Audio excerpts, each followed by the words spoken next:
Bienvenue sur Esprit Profond, une chaîne dédiée à l'exploration des mystères de l'esprit humain et à la découverte des lois invisibles qui régissent notre vie intérieure. Dans ce voyage, nous plongeons ensemble dans les profondeurs de la pensée, de la créativité et du pouvoir personnel. Chaque épisode est une invitation à comprendre, à questionner et à transformer les forces qui façonnent notre réalité. Aujourd'hui, nous aborderons une vérité souvent ignorée. Vous ne guérirez jamais tant que vous n'aurez pas compris ceci à propos de votre mère. Préparez-vous à une introspection profonde et à un réveil intérieur qui pourrait bien changer votre perception de vous-même et du monde qui vous entoure. L'ombre maternelle, rencontre avec notre propre reflet. La première relation que nous établissons en tant qu'êtres humains est avec notre mère. C'est dans ses bras que nous apprenons à aimer, à faire confiance, mais aussi à ressentir une douleur profonde. Cette relation, qui devrait incarner la sécurité et l'affection, peut parfois laisser des marques invisibles qui déterminent la façon dont nous interagissons avec le monde. Carl Jung décrit cette dynamique comme étant la naissance de l'ombre, une partie de nous que nous rejetons, que nous refusons de voir, mais qui continue à nous influencer silencieusement. Tout ce que nous ne voulons pas voir chez nous, nous l'imprimons sur l'autre. Carl Jung. À partir du moment où l'enfant est confronté à la mère, il rencontre une dualité qui le marquera à vie. L'amour et la souffrance, la douceur et la froideur, l'acceptation et le rejet. Imaginons un enfant qui grandit dans une atmosphère où l'amour maternel semble conditionné. Un sourire, une caresse, un geste affectueux, tous apparaissent comme des récompenses, pas comme un droit. La moindre erreur est suivie d'un froid glacial, d'un éloignement émotionnel. Cet amour intermittent, instable, façonne l'esprit de l'enfant qui, en grandissant, interprète cet amour comme étant contingent. L'enfant apprend que l'amour ne se donne pas librement. Il faut le mériter, prouver sa valeur. En grandissant, cet enfant devenu adulte porte les cicatrices invisibles laissées par cette relation. Le schéma se répète inconsciemment dans ses relations amoureuses, professionnelles et sociales. L'adulte projette sur son partenaire cette même incertitude. L'amour est-il vraiment là ? Puis-je vraiment être accepté tel que je suis ? La peur de l'abandon, de la trahison, devient omniprésente, dictant chaque interaction. Cette projection de la peur de la perte est une manière de rejouer le drame de l'enfance, cherchant à combler un vide émotionnel que l'adulte croit n'avoir jamais été comblé. C'est un cercle vicieux dans lequel l'individu cherche à être validé sans jamais se sentir pleinement accepté. Jung nous invite à prendre conscience de cette ombre, à l'observer dans toute sa douleur. L'ombre est composée de tout ce que nous rejetons, tout ce que nous refoulons, tout ce que nous préférons ne pas voir chez nous. Pour cette raison, nous projetons ces parties refoulées sur les autres, en particulier sur ceux que nous aimons le plus. La question qui se pose alors est la suivante. Pourquoi avons-nous cette peur irrationnelle de l'abandon ? Pourquoi avons-nous l'impression que l'amour est toujours une transaction, un accord qui doit être payé d'avance ? Cette peur, profondément enracinée dans les premières expériences de vie, nous empêche de connaître la véritable liberté émotionnelle. Le chemin de guérison, selon Jung, passe par la reconnaissance de cette ombre, par l'acceptation de ce que nous avons refusé de voir dans notre relation avec la mère. C'est seulement lorsque nous prenons le temps de comprendre d'où viennent ces blessures que nous pouvons commencer à les guérir. Reconnaître cette ombre, c'est prendre la responsabilité de notre propre souffrance et comprendre que, même si l'amour maternel a été imparfait, cela ne définit pas notre capacité à aimer et à être aimé. Cela nous pousse à libérer les croyances limitantes, les angoisses et les projections, pour enfin comprendre que l'amour, dans sa forme la plus pure, ne devrait pas dépendre de la validation de l'autre. Ainsi, le premier pas vers la guérison est de comprendre la manière dont notre relation avec notre mère a façonné notre perception de l'amour et de la connexion. Cela commence par une introspection honnête et la volonté d'embrasser cette partie de nous que nous avons rejetée si longtemps. Ce n'est qu'en comprenant et en acceptant cette ombre que nous pouvons commencer à guérir et à libérer notre cœur. Le père, le miroir et la mère, l'équilibre caché. Dans l'œuvre de Carl Jung, les figures parentales ne sont pas simplement des personnes dans nos vies. Elles incarnent des forces puissantes et opposées qui façonnent notre psyché. D'un côté, la mère, source de l'affection nourrissante, et de l'autre, le père, porteur de l'ordre, de la loi et de la structure. Ces deux archétypes, bien qu'opposés, se complètent et forment l'équilibre nécessaire à notre développement intérieur. Mais que se passe-t-il lorsque l'un de ces archétypes domine, ou pire, lorsqu'un des parents fait défaut? Le père représente la loi, la mère l'amour. L'un ne peut être solide sans l'autre. Carl Jung. Imaginez une personne grandissant avec une mère omniprésente, mais dont la figure paternelle est absente, négligée ou rejetée. Peut-être qu'elle n'a jamais ressenti la rigueur ou la discipline du père, et par conséquent, elle manque de cette stabilité émotionnelle qui est censée être transmise par une figure paternelle forte. La mère, bien qu'elle soit l'incarnation de l'amour, sans la guidance du père, devient parfois trop protectrice, trop indulgente. Cela crée un déséquilibre dans l'âme de l'enfant, un manque de frontières, de discipline, de direction.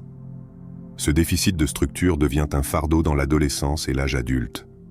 Quand une telle dynamique se met en place, les effets sont parfois insidieux. L'adulte issu de cette relation déséquilibrée cherche constamment à prouver sa valeur, à compenser l'absence de cet équilibre. Il ou elle peut réussir, obtenir des résultats impressionnants, mais il y a toujours cette sensation qu'il manque quelque chose, que rien n'est jamais suffisant. C'est comme si, malgré les accomplissements, une voix intérieure persistante disait « Ce n'est pas assez, tu n'es pas assez ». Cette recherche incessante de validation devient le moteur d'une vie marquée par l'insécurité intérieure. Même lorsque le succès se présente, l'individu reste insatisfait. Pourquoi? Parce qu'au fond de lui, il y a cette lacune, cette incomplétude causée par le manque d'une figure paternelle qui aurait dû lui enseigner l'autodiscipline, la stabilité et la confiance en soi. Ce besoin insatiable de validation n'est pas seulement une quête de reconnaissance extérieure, mais un appel intérieur à trouver l'équilibre, à remplir le vide laissé par cette dynamique familiale déséquilibrée. Prenons l'exemple d'une personne dans une carrière de haut niveau. Elle semble conquérir tous les sommets, mais à chaque nouvelle réalisation, elle ressent un vide, une insatisfaction. Peut-être qu'elle réussit brillamment sur le plan professionnel, mais dès qu'il s'agit de prendre des décisions personnelles, elle hésite, elle doute. Elle se tourne vers les autres pour savoir si elle a bien fait, cherchant cette validation qui lui a manqué dans sa relation avec ses parents. C'est la mère qui, en manque de structure, lui a appris à chercher l'approbation dans l'extérieur plutôt que de l'accepter d'elle-même. La figure paternelle absente ou rejetée laisse un écho de doute et d'incertitude dans sa capacité à prendre des décisions autonomes. Que représente cette relation maternelle pour cette personne? Un besoin constant de sécurité? Un désir de se sentir aimé et accepté? La crainte de l'échec? La peur de perdre l'affection? Ces sentiments sont les fils invisibles qui tissent la toile de son insécurité. Mais ces fils sont issus de l'enfance, des croyances acquises très tôt, et il est possible de les déconstruire. L'individu, pour se libérer de cette dynamique, doit comprendre l'importance de l'équilibre que la figure paternelle représente, la loi, la structure, la stabilité, mais aussi la liberté d'être soi-même sans avoir besoin de validation externe. Le chemin vers la guérison passe par la reconnaissance de cette absence ou de ce déséquilibre et par l'intégration des qualités de l'archétype paternel. Il ne s'agit pas de renier l'amour maternel, mais de comprendre que l'amour sans ordre peut créer de l'instabilité. Le véritable équilibre est une alchimie subtile entre ces deux forces, l'amour nourrissant de la mère et la structure solide du père. Ainsi, la personne qui cherche la validation extérieure sans fin doit se questionner. Qu'est-ce que cette quête de reconnaissance cache? Pourquoi ai-je besoin d'une validation constante? Que manque-t-il en moi? En reconnaissant ces mécanismes, en réintégrant l'archétype paternel de l'ordre et de la discipline, il devient possible de retrouver cette confiance en soi qui est le véritable fondement de toute réussite durable. Dans ce processus, l'équilibre caché, celui qui a été mis à mal dès l'enfance, peut enfin être rétabli. Et ce n'est qu'à ce moment-là que l'individu pourra se libérer de cette quête insatiable de validation et commencer à croire en son propre pouvoir intérieur, la mémoire inconsciente, de la réparation à la transformation. L'inconscient humain, vaste et insondable, est comme une bibliothèque silencieuse où chaque expérience, chaque émotion, chaque interaction est soigneusement archivée. Depuis notre enfance, nous avons accumulé des impressions, des événements et des émotions qui se sont profondément enracinées dans ce réservoir invisible. Ces souvenirs ne se contentent pas d'être stockés.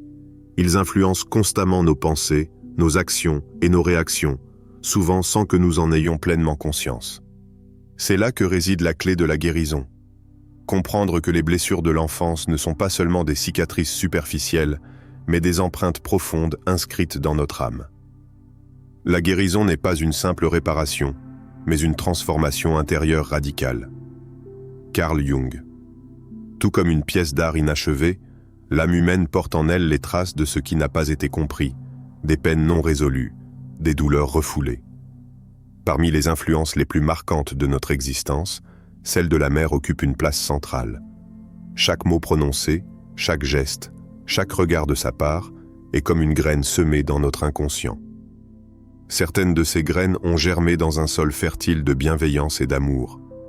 D'autres, cependant, ont poussé dans un terrain de doutes et de peurs, créant des racines invisibles qui nous empêchent de croître et de nous épanouir pleinement. Imaginez un instant votre inconscient comme un miroir ancien qui, au fil des années, reflète une image de vous-même construite à partir des impressions laissées par votre mère. Certains souvenirs semblent si lointains, si flous, mais leurs effets sont bien réels. Par exemple, une simple remarque d'enfance peut avoir modelé la façon dont vous vous voyez aujourd'hui. Si, enfant, vous avez entendu que vous n'étiez jamais assez bon ou qu'il fallait toujours plus pour être aimé, cette idée s'est inscrite dans votre inconscient.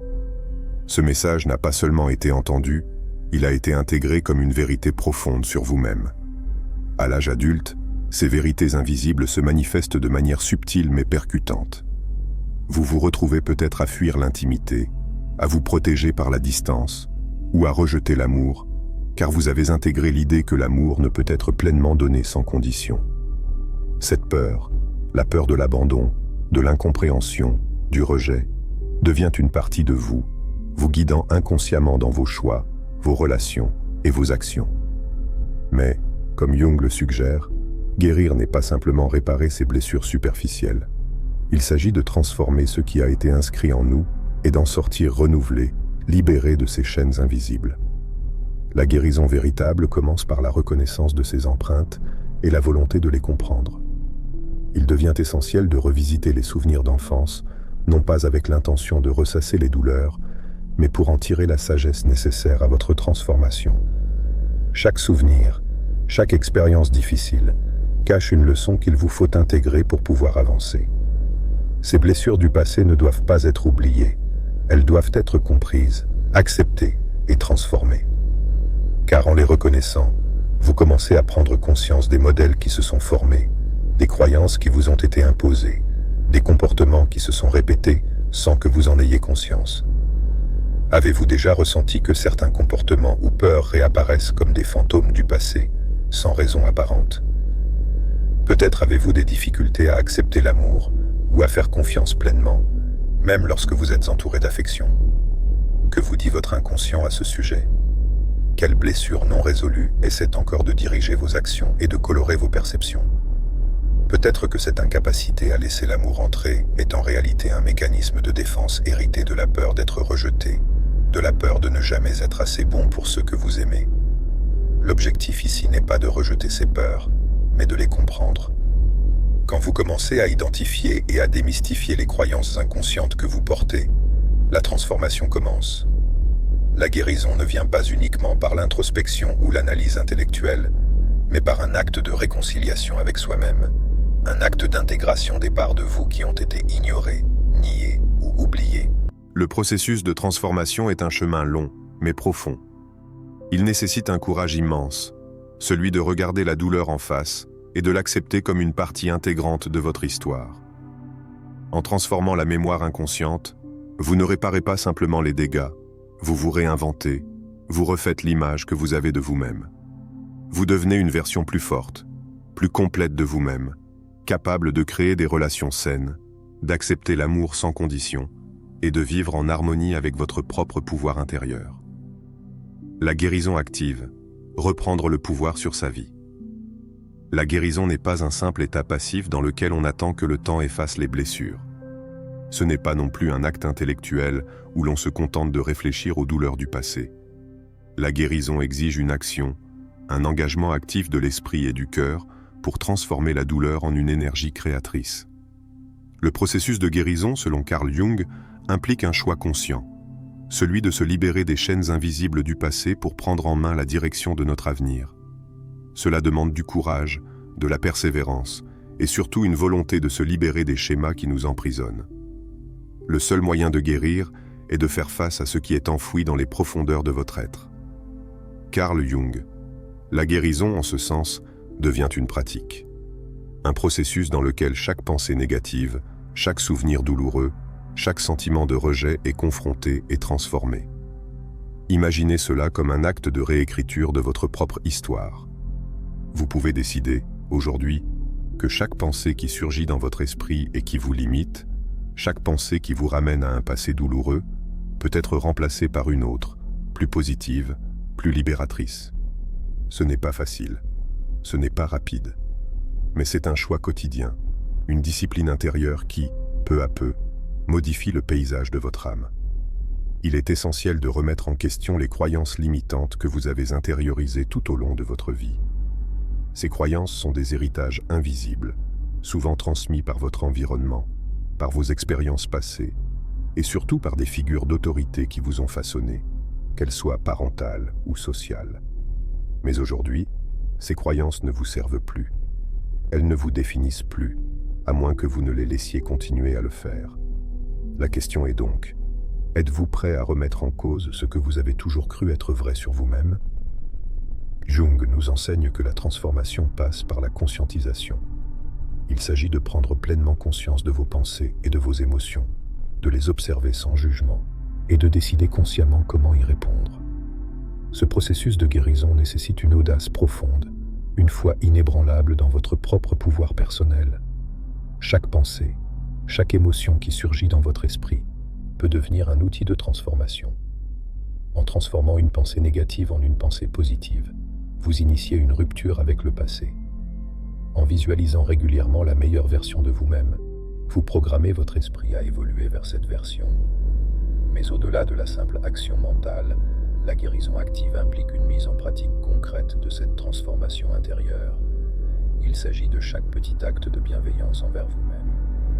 Chaque fois que vous vous surprenez à vous critiquer, à vous rabaisser, à vous juger, remplacez ces pensées par un acte de gratitude ou d'autocompassion. Cela peut être aussi simple que de vous regarder dans le miroir et de vous dire « Je suis assez tel que je suis ».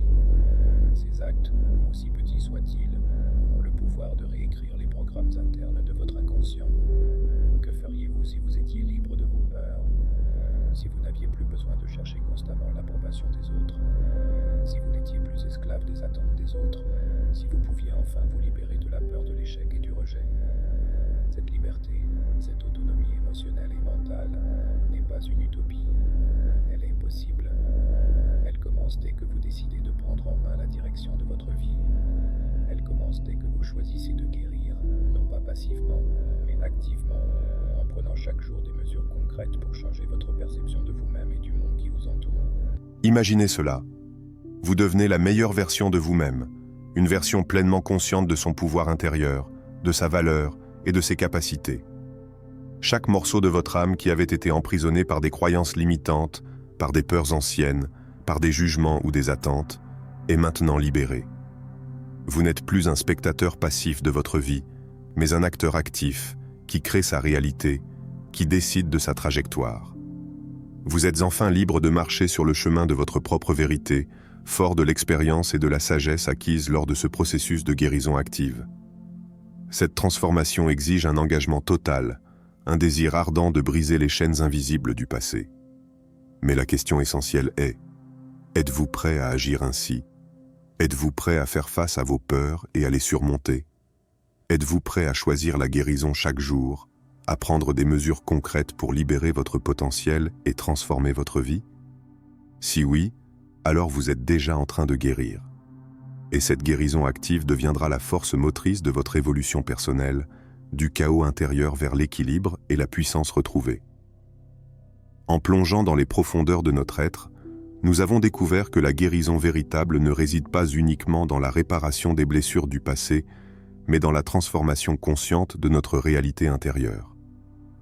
La guérison devient un acte de courage, une décision de se libérer des chaînes invisibles qui nous retiennent et de réécrire notre histoire. Le chemin vers cette transformation est semé d'obstacles, mais chaque étape franchie est un pas vers une version plus libre, plus épanouie et plus puissante de soi. Appel à l'action. Si vous êtes prêt à entreprendre ce voyage vers votre transformation intérieure, à prendre le contrôle de votre vie et à guérir activement, rejoignez-nous sur Esprit Profond. Abonnez-vous à la chaîne, partagez cette vidéo et engagez-vous dans les commentaires. Dites-nous ce que vous avez découvert sur vous-même et comment vous comptez mettre en pratique cette guérison active dans votre quotidien. Rappelez-vous, chaque petit acte de transformation compte. Votre pouvoir est entre vos mains. Ne laissez pas la peur vous retenir. Le moment est venu de reprendre le contrôle et de créer la vie que vous méritez.